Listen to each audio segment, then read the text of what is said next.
Hello दोस्तों, आपका स्वागत है हमारे YouTube channel MS study centre by Shahnawaz sir पर। दोस्तों, आज हम शुरू करने जा रहे हैं प्रकाश का परावर्तन या अपवर्तन का पार्ट 5। इसमें हम आपको बताएंगे कि प्रतिबिंब किसे कहते हैं तथा प्रतिबिंब के प्रकार। साथ में आपको ये भी बताएंगे कि गोलीय दर्पण द्वारा प्रतिबिंब बनने के नियम क्या। गोलीय दर्पण द्वारा प्रतिबिंब बनने के नियम क्या। तो चलिए शुरू करते हैं। अगर हम बात करें प्रतिबिंब, प्रतिबिंब किसे कहते हैं, तो प्रतिबिंब में होता क्या है कि जब किसी वस्तु से दो या दो से अधिक किरणें चलने के परावर्तन के चलने वाली किरणें जब किसी वस्तु से दो या दो से अधिक चलने वाली किरणें दर्पण से परावर्तन या अपवर्तन के पश्चात जिस बिंदु पर मिलती हैं उस बिंदु को हम क्या बोलते हैं, उस वस्तु का प्रतिबिंब। फिर से इस बात को समझिए, क्या हम कहना चाह रहे हैं कि मान लीजिए अगर हमने कोई दर्पण ले लिया, मान लीजिए हमने अवतल दर्पण ले लिया, इसको हम क्या बोलेंगे, अवतल दर्पण। इसमें क्या होगा, अंदर की तरफ हमारा प्रकाश का परावर्तन होगा। और हमने मान लीजिए दूसरा हमने ले लिया, कौन सा, उत्तल दर्पण ले लिया। अब अगर हम देखें तो यहां पर क्या होता है कि एक हमारा पोल होता है, और अगर हमने मान लीजिए इसके सामने कोई भी ये वस्तु हमने रख लिया, तो जब इससे प्रकाश की किरणें, मान लीजिए हमने दो किरणें, यहाँ पे हमारा क्या होगा, फोकस होगा, और दूसरा हमारा क्या होगा, यहाँ पर वक्रता केंद्र होगा। तो हम आगे आपको बताएंगे कि जब मुख्य अक्ष के समांतर चलती है, अभी जस्ट इसके बाद टॉपिक है कि मुख्य अक्ष के समांतर चलने वाली किरणें दर्पण से जब टकराएगी तो टकराने के बाद किससे होकर गुजरेगी, फोकस से होकर गुजरेगी। अभी इसके जस्ट बाद इस बात को बताएंगे कि मुख्य अक्ष के समांतर चलने वाली किरणें किससे होकर गुजरती है, फोकस से। और एक और रूल होता है कि अगर वक्रता केंद्र से कोई किरण चलती है तो क्या करती है, इससे टकराने के बाद ये पुनः इसी मार्ग पर वापस लौट आएगी। यानी कि अगर हम यहाँ पर वक्रता केंद्र ले लें तो जब ये इससे टकराएगी, इससे जाकर टकराएगी तो क्या होगी, यहां से ऐसे जाएगी तो पुनः इसी मार्ग पर वापस लौट आएगी। तो यहां पर देखिए दोनों किरणें कहां पर काटी, एक दूसरे को यहां पर काट ली। तो ये वस्तु ए वाला, अगर हमने मान लो इसको नाम दे दिया ओ डैश, ओ डैश, इस वस्तु का क्या कहलाएगा, प्रतिबिंब कहलाएगा। यानी कि जहां पर दो किरणें, देखिए एक किरणें यहां पर आई, एक किरणें यहां पर आई, ये दोनों एक दूसरे को काट दी, तो जहां पर काटेगी वही हमारा क्या कहलाएगा, उस वस्तु का प्रतिबिंब कहलाएगा। यानी कि परिभाषा क्या है, जब दो या दो से अधिक किरणें दर्पण से परावर्तन या अपवर्तन के पश्चात जिस बिंदु पर मिलती हैं वह बिंदु दिए गए वस्तु का क्या कहलाता है, प्रतिबिंब कहलाता है। तो आप लोग हेडिंग डाल के लिख लीजिए कि प्रतिबिंब किसे कहते हैं। ठीक, अब अगर हम बात करें प्रतिबिंब के प्रकार की, ये तो था हमारा प्रतिबिंब। अगर हम प्रतिबिंब के प्रकार की बात करें, प्रतिबिंब के प्रकार, तो अब प्रतिबिंब के प्रकार की बात करें तो प्रतिबिंब के प्रकार दो प्रकार के होते हैं। प्रतिबिंब हमारे कितने प्रकार के होते हैं, दो प्रकार के होते हैं। एक तो हमारा होता है काल्पनिक प्रतिबिंब या आभासी प्रतिबिंब, इसको बोलते हैं आभासी प्रतिबिंब, और दूसरा हमारा कौन सा होता है, वास्तविक प्रतिबिंब। दूसरा हमारा कौन सा होता है, वास्तविक प्रतिबिंब। अब बात आ रही है कि वास्तविक प्रतिबिंब और आभासी प्रतिबिंब क्या है। आभासी प्रतिबिंब में क्या होता है, इसमें दो या दो से अधिक किरणें मिलती हुई प्रतीत होती हैं। अभी हमने बताया कि यहाँ पे प्रतिबिंब मिल रही थी, लेकिन आभासी प्रतिबिंब में दो या दो से अधिक किरणें दर्पण से परावर्तन या अपवर्तन के पश्चात जब मिलती हुई प्रतीत होती हैं तो उसको हम क्या बोलते हैं, आभासी प्रतिबिंब बोलते हैं। जैसे आगे हम बताएंगे कि उत्तल दर्पण द्वारा प्रतिबिंब जो हमारा बनता है वो कैसा प्रतिबिंब बनता है, आभासी प्रतिबिंब। दिखाएंगे आपको कि यहाँ पे हमारा क्या होता है, पोल होता है, और इस जिधर झुकाव होता है यहाँ पर हमारा क्या होगा, फोकस होगा, यहाँ पर हमारा क्या होगा, वक्रता केंद्र होगा। अब आप कहेंगे सर फोकस वक्रता केंद्र सभी इस साइड था, आप इधर क्यों दिखा रहे हैं। एक चीज हमेशा ध्यान दीजिएगा कि जिधर इसका झुकाव होगा, जैसे इसका झुकाव इस साइड है, उधर ही आपका क्या होगा, फोकस और वक्रता केंद्र होगा। क्योंकि आपका दर्पण तो ऐसे ही रहा होगा ना, काट गोल जो आपका दर्पण इसी तरह गोल रहा होगा, तो इसको हमने काट कर बनाया, तो जिधर इसका झुकाव होगा उधर इसका क्या होगा, फोकस और वक्रता केंद्र होगा। अब अगर हमने इसके सामने, अब वस्तु को हम किधर लेंगे, जिधर इसका परावर्तक तल होगा, तो परावर्तक तल इस साइड है, तो इधर जब हम वस्तु को लेंगे तो आपको दिखाएंगे कि जब मुख्य अक्ष के समांतर कोई किरण चलती है, आगे हम जस्ट इस टॉपिक पे बाद ये बताएंगे कि जब मुख्य अक्ष के समांतर कोई टॉपिक चलती है, जब किरण चलती है तो दर्पण से परावर्तन के पश्चात ये क्या होगी, यहाँ पे, और उत्तल दर्पण में क्या होगी, ये इस तरह निकल जाएगी, और किससे हुए आती हुई प्रतीत होगी, फोकस से प्रतीत होगी। ऐसा लगेगा कि जब हम इसको इस साइड से देखेंगे, ऐसे यहां से देखेंगे, तो ऐसा लगेगा कि ये फोकस से आती हुई प्रतीत हो रही, हालांकि ये किरण क्या हो गई, इस तरह वापस ऊपर निकल जाएगी। एक और दूसरा रूल क्या होता है कि जब हम एक किरण यहां से ले चलेंगे और वक्रता केंद्र की तरफ ले जाएंगे तो ये हमें लगेगा कि जब ये यहां से वापस हो जाएगी, लेकिन हम जब यहां से देखेंगे तो ये लगेगा हम वक्रता केंद्र से आ रहा है। इस तरह से दोनों किरणें कहां पर काटी, यहां पर काटी, तो ये हमारा क्या बन जाएगा, प्रतिबिंब बन जाएगा। अब एक ऐसा प्रतिबिंब बनेगा यहाँ पर हमारा क्या बन जाएगा, प्रतिबिंब बन जाएगा, जिसको अगर हम नाम दे दिया ओ ओ डैश, तो ओ ओ डैश इस वस्तु का क्या कहलाएगा, प्रतिबिंब कहलाएगा। देखिए यहाँ पे किरणें मिल नहीं रही हैं, यहाँ पे देखिए एक ऊपर निकल गई, एक यहाँ से टकरा के वापस लौट गई, और लेकिन दोनों एक दूसरे के यहाँ पर काटती हुई प्रतीत हो रही हैं। यहाँ पर वास्तव में मिल नहीं रही, मिलती हुई प्रतीत हो रही हैं, इसलिए इसको हम क्या बोलेंगे, काल्पनिक प्रतिबिंब। यानी कि आगे हम आपको बताएंगे कि उत्तल दर्पण द्वारा प्रतिबिंब आपका हमेशा कैसा बनता है, काल्पनिक बनता है, जबकि अवतल दर्पण द्वारा प्रतिबिंब दोनों तरह का बनता है, वास्तविक बनता है और काल्पनिक बनता है। तो आभासी प्रतिबिंब किसे कहते हैं, जब दो या दो से अधिक किरणें दर्पण से परावर्तन या अपवर्तन के पश्चात किसी बिंदु पर मिलती हुई प्रतीत होती हैं। यहाँ पर मिल नहीं रही है, मिलती हुई प्रतीत होती हैं, तो उसको हम क्या बोलते हैं, आभासी प्रतिबिंब। अब इस बात को आप लिख लीजिएगा हेडिंग डाल के। अब नेक्स्ट बात आ जाती है कि वास्तविक प्रतिबिंब किसे कहते हैं। वास्तविक प्रतिबिंब में क्या होगा, इसमें दो या दो से अधिक किरणें किसी बिंदु पर वास्तव में मिलती हैं। कैसे, फिर से, वास्तविक प्रतिबिंब किसे कहते हैं, जब दो या दो से अधिक किरणें दर्पण से परावर्तन या अपवर्तन के पश्चात किसी बिंदु पर वास्तव में मिलती हैं, तो वह प्रतिबिंब हमारा क्या कहलाता है, वास्तविक प्रतिबिंब। आगे हम आपको बताएंगे अवतल दर्पण द्वारा आपका प्रतिबिंब कैसा बनता है, वास्तविक प्रतिबिंब बनता है। जैसे ये हमारा कौन सा दर्पण है, अवतल दर्पण है, यहाँ पर हमारा क्या होगा, इधर झुका हुआ है, अब इस साइड झुका हुआ है, तो फोकस इधर होगा, वक्रता केंद्र भी इधर ही होगा। अब अगर मान लीजिए हमने कोई प्रतिबिंब वस्तु ले लिया, यहां पर हमने लिया, तो आपको रूल बताएंगे कि पहला रूल क्या है कि जब मुख्य अक्ष के समांतर कोई किरण चलती है तो दर्पण से परावर्तन के पश्चात किससे होकर गुजरेगी, फोकस से होकर गुजरेगी। किससे होकर गुजरती है, फोकस से होकर गुजरती है। अभी हम इस टॉपिक के जस्ट बाद बताएंगे। और दूसरा रूल क्या है कि दर्पण से परावर्तन और वक्रता केंद्र से अगर कोई किरण चलेगी तो जब इससे टकराएगी तो टकराने के बाद ये क्या होगी, अपने मार्ग पर वापस लौट आएगी। अब दोनों किरणें कहां पर काटी, देखिए यहां पर काटी, तो यहाँ पर हमारा एक प्रतिबिंब बन जाता है। अब यहाँ पे वास्तव में प्रतिबिंब मिल रही है, यहाँ पर दोनों किरणें देखिए वास्तव में मिल रही है, काल्पनिक नहीं है। जब ये पार करती तो काल्पनिक हो जाती, क्योंकि ये पार नहीं की तो ये कौन सा प्रतिबिंब बन गया, वास्तविक प्रतिबिंब बन गया। अब इस तरह से हमारा जो प्रतिबिंब बना ओ ओ डैश, इस वस्तु का क्या कहलाएगा, वास्तविक प्रतिबिंब। तो वास्तविक प्रतिबिंब किसे कहते हैं, जब दो या, हेडिंग डाल के लिखिएगा, जब दो या दो से अधिक किरणें दर्पण से परावर्तन या अपवर्तन के पश्चात किसी बिंदु पर वास्तव में मिलती हैं, तो वह प्रतिबिंब हमारा क्या कहलाता है, वास्तविक प्रतिबिंब कहलाता है। क्लियर हो गया। इस तरह से प्रतिबिंब किसे कहते हैं, प्रतिबिंब के प्रकार हमने आपको बता दिया। अब हम नेक्स्ट शुरू करेंगे गोलीय दर्पण द्वारा प्रतिबिंब बनने के नियम। अभी हमने दिखाया, इसी को हम नियम बताएंगे। तो नेक्स्ट हिंट डालिए, गोलीय दर्पण द्वारा प्रतिबिंब बनने के नियम।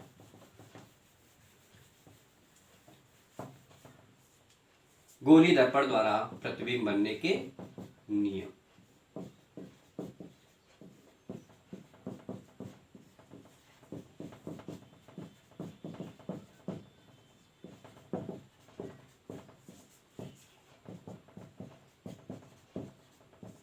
चलिए पहले इसको समझाते हैं, गोलीय दर्पण द्वारा प्रतिबिंब बनने के नियम।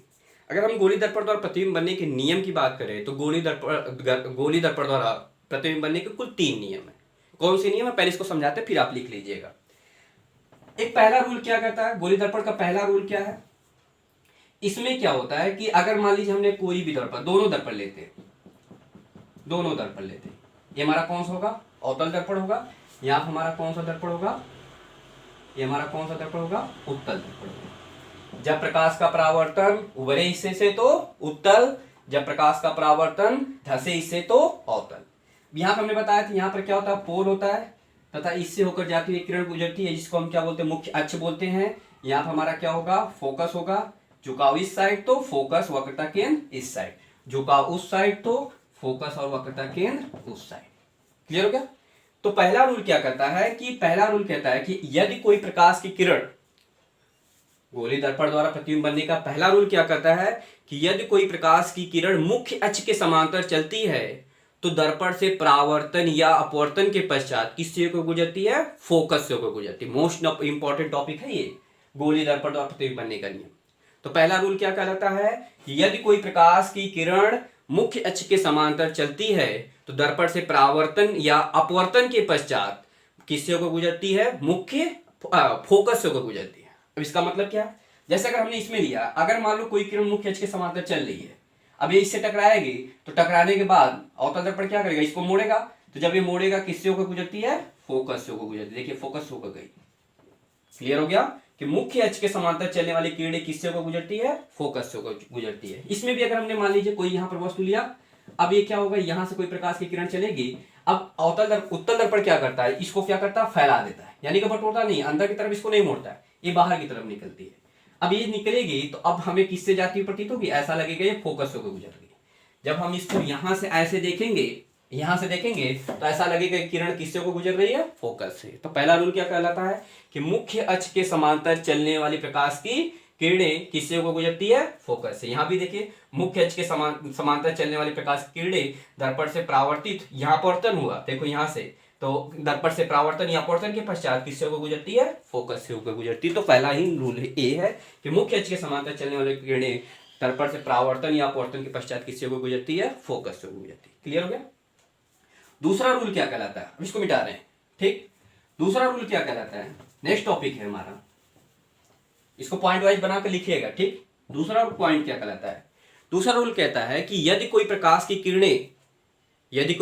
किरणें वक्रता केंद्र से होकर चलती है, वक्रता केंद्र यानी कि सी से होकर चलती है, तो वह दर्पण से परावर्तन या अपवर्तन के पश्चात अपने मार्ग पर क्या होती है, वापस लौट आती है। इसका क्या मतलब है, चलिए दोनों दर्पण बनाते दिखाते हैं आपको। ये वाला हमारा कौन सा दर्पण होगा, अवतल दर्पण होगा, क्योंकि प्रकाश का परावर्तन किस सतह से, अवतल सतह से। ये वाला हमारा कौन सा होगा, उत्तल दर्पण होगा, क्योंकि प्रकाश का परावर्तन किस सतह से, देखिए चिकना वाला सतह उभरा हुआ है तो उत्तल दर्पण। अब यहाँ पे हमारा क्या होगा, P होगा, यहाँ पे हमारा एक मुख्य अक्ष गुजरेगी। अब इसका झुकाव इस साइड तो फोकस इस साइड, वक्रता केंद्र इस साइड, इसका झुकाव उस साइड तो फोकस इस साइड, वक्रता केंद्र इस साइड। अगर हमने यहाँ पर मान लीजिए वस्तु किधर लेंगे, इस साइड लेंगे, क्योंकि आपका तल किधर है, इस साइड है, और इसमें वस्तु इस साइड लेंगे। अब अगर हमने मान लीजिए एक कोई किरण लिया, एक वस्तु हमने ले लिया, मान लीजिए यहाँ पर एक वस्तु को हमने ले लिया, तो इसमें क्या कहता है, इसमें इसका रूल क्या कहता है कि यदि कोई प्रकाश किरणें वक्रता केंद्र से चल रही, मान लीजिए वक्रता केंद्र से चल रही है, यहां से ऐसे गई, इससे जब टकराएगी ये क्या होगी, अपने मार्ग पर वापस लौट आएगी। कि वक्रता केंद्र से चलने वाली प्रकाश किरणें दर्पण से परावर्तन या अपवर्तन के पश्चात अपने मार्ग से क्या होगी, वापस लौट आएगी। इसमें भी अगर मान लीजिए हमने कोई एक वस्तु यहाँ पर ले लिया और यहाँ पर हमने एक कोई किरण ऐसे गई, ऐसा लगेगा किससे होकर गुजर रही है, यहाँ पर, तो ये क्या करेगी, यहाँ पर जाएगी, लेकिन ये क्या होगा, वापस लौट आएगी, यहीं से वापस लौट आएगी, लेकिन हमें लगेगा ये किससे होकर गुजर रही है। जब यहां से हम देखेंगे यहां से, तो ऐसा लगेगा कहां से आ रही है, वक्रता केंद्र से आ रही है। यानी कि वक्रता केंद्र से होकर जाने वाली किरणें दर्पण से परावर्तन के पश्चात क्या होती है, अपने मार्ग पर वापस लौट आती है। बहुत ही इंपॉर्टेंट है। इसी तीनों टॉपिक पे हम क्या करेंगे, बताएंगे कि अवतल दर्पण और उत्तल दर्पण द्वारा प्रतिबिंब बनने का नियम क्या है। ठीक, इसमें भी हमने देखा कि जब वक्रता केंद्र की ओर कोई किरण चल रही है तो क्या हो रही है, इससे दर्पण से परावर्तन के पश्चात अपने मार्ग पर क्या हो रही है, वापस लौट आ रही है। क्लियर हो गया। चलिए अब तीसरी पॉइंट हम आपको बताते हैं। तीसरी पॉइंट पहली पॉइंट का क्या है, ठीक उल्टा। तीसरी पॉइंट पहले पॉइंट का क्या है, उल्टा। पहला पॉइंट क्या था कि मुख्य अक्ष के समांतर चलने वाली किरणें किससे होकर गुजरती है, फोकस से होकर गुजरती है। तीसरा पॉइंट इसका उल्टा है कि फोकस से चलने वाली किरणें दर्पण से परावर्तन या अपवर्तन के पश्चात क्या होती है, मुख्य अक्ष के समांतर हो जाती है। तीसरा पॉइंट क्या है, देखिए मान लीजिए हमने दोनों दर्पण बना रहे, ये हमारा कौन सा हो गया, अवतल दर्पण, यहाँ पे हमारा फोकस होगा, P वक्रता पोल होगा P, और यहाँ पे हमारा फोकस होगा, वक्रता केंद्र होगा। अब ये हमारा कौन सा दर्पण है, उत्तल दर्पण है, तो एक अक्ष यहाँ पर, ये हमारा P होगा, यहाँ पे फोकस होगा, यहाँ पर वक्रता केंद्र होगा। क्लियर हो गया। तो तीसरा रूल क्या कहता है कि यदि मान लीजिए हमने यहाँ पर कोई वस्तु ले लिया, तो तीसरा रूल क्या कहता है कि यदि कोई प्रकाश की किरण किससे होकर गुजरती है, फोकस होकर चल रही है, देखिए फोकस होकर गई, तो जब इससे टकराएगी तो टकराने के बाद क्या होगी, अपने मार्ग से ये क्या हो जाएगी, मुख्य अक्ष के समांतर हो जाएगी, मुख्य अक्ष के समांतर हो जाएगी। इसमें भी देखिए अगर हमने मान लीजिए यहाँ पर कोई वस्तु रखा यहां से, तो जब ये कोई प्रकाश किरण क्या होगी, ऐसा लगेगा फोकस से जा रही है। मान लीजिए हमने कोई प्रकाश किरण ऐसे दिखा रहे हैं कि किससे होकर जा रही है, फोकस से हो रही है, यहाँ पर ऐसा लगे कि फोकस से आ रही है, यहाँ पे देखिए डॉटेड होगा, दूसरे साइड जा रही है तो डॉटेड। ठीक, तो ये जब इससे टकराएगी तो क्या हो जाएगी, मुख्य अक्ष के समांतर हो जाएगी। यानी कि मुख्य अक्ष की ओर आती हुई प्रतीत होने वाली किरणें दर्पण से परावर्तन के पश्चात क्या हो जा रही है, मुख्य अक्ष के समांतर हो जाएगी। इसमें क्या हो रहा है कि फोकस से चलने वाली किरण दर्पण से परावर्तन के पश्चात क्या हो जा रही है, मुख्य अक्ष के समांतर हो जा रही है। यानी कि हमने 3 रूल सीखा गोलीय दर्पण द्वारा प्रतिबिंब बनने का। 3 रूल क्या है, मुख्य अक्ष के समांतर चलने वाली किरणें दर्पण से परावर्तन के पश्चात क्या हो जा रही है, दर्पण से परावर्तन के पश्चात किससे होकर गुजरती है, फोकस से होकर गुजरती है। दूसरा रूल क्या है कि वक्रता केंद्र से चलने वाली किरणें दर्पण से परावर्तन के पश्चात क्या हो जाती है, अपने मार्ग पर वापस लौट आती है। तीसरा रूल हमने क्या सीखा कि फोकस से चलने वाली किरणें दर्पण से परावर्तन के पश्चात क्या हो जाती है, मुख्य अक्ष के समांतर। जो मोस्ट इंपॉर्टेंट टॉपिक है आपका न्यूमेरिकल का भी लिए इंपॉर्टेंट है। साथ अवतल दर्पण और उत्तल दर्पण द्वारा प्रतिबिंब बनने का हम रूल बताएंगे कि अनंत पर रखी गई वस्तु का प्रतिबिंब कहाँ बनेगा, वक्रता केंद्र पर रखी गई वस्तु का प्रतिबिंब कहाँ बनेगा। तो उसमें हम क्या करेंगे, इन्हीं तीनों रूलों का इस्तेमाल करेंगे। ठीक है, तो चलिए शुरू करते हैं। अब नेक्स्ट हेडिंग डाल लीजिए, क्लियर होगा। चलिए आगे चलते हैं। अब हम शुरू करते हैं कि अवतल दर्पण द्वारा प्रतिबिंब बनने का नियम। तो चलिए डाल लीजिए हेडिंग, अवतल दर्पण द्वारा प्रतिबिंब बनने का नियम।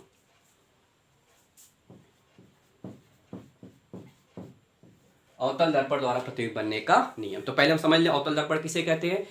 अवतल दर्पण में हमने बताया था कि इसमें क्या होता है, अवतल का मतलब झुके हुए हिस्से से प्रकाश का परावर्तन हो, यानी कि अंदर धंसे वाले हिस्से से। इस तरह के दर्पण को हम क्या बोलते थे, अवतल दर्पण। जैसे ये वाला दर्पण हमारा क्या कहलाएगा, अवतल दर्पण।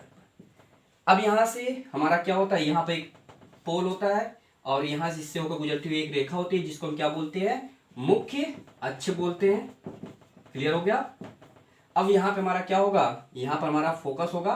एक्चुअल में एक गोल कांच रहा होगा, आपको हमने बताया था गोल कांच से इसको काट कर बनाते हैं। तो यहाँ पर हमारा क्या होगा, फोकस होगा। यहाँ पर हमारा क्या होगा, यहाँ पर हमारा क्या होगा, वक्रता केंद्र होगा। इससे आगे वाली पॉइंट हमारी क्या कहलाती है, अनंत कहलाती है। क्या कहलाती है, अनंत दूरी कहलाती है। बस 3 पॉइंट है। यहाँ हमारा क्या कहलाएगा, फोकस कहलाएगा। यहाँ हमारा क्या कहलाएगा, वक्रता केंद्र कहलाएगा। यहाँ हमारा क्या कहलाएगा, अनंत कहलाएगा। क्लियर है। अब अगर हम बात करें, अगर मान लीजिए हमने वस्तु को यहाँ पर रख दिया, मान लीजिए हमने कोई वस्तु को उठाया और यहाँ पर रख दिया, अनंत दूरी हमने मान लीजिए यहाँ पर रख दिया। अभी हमारी दूरी कौन सी कहलाएगी, वस्तु कहाँ पर है, अनंत पर है।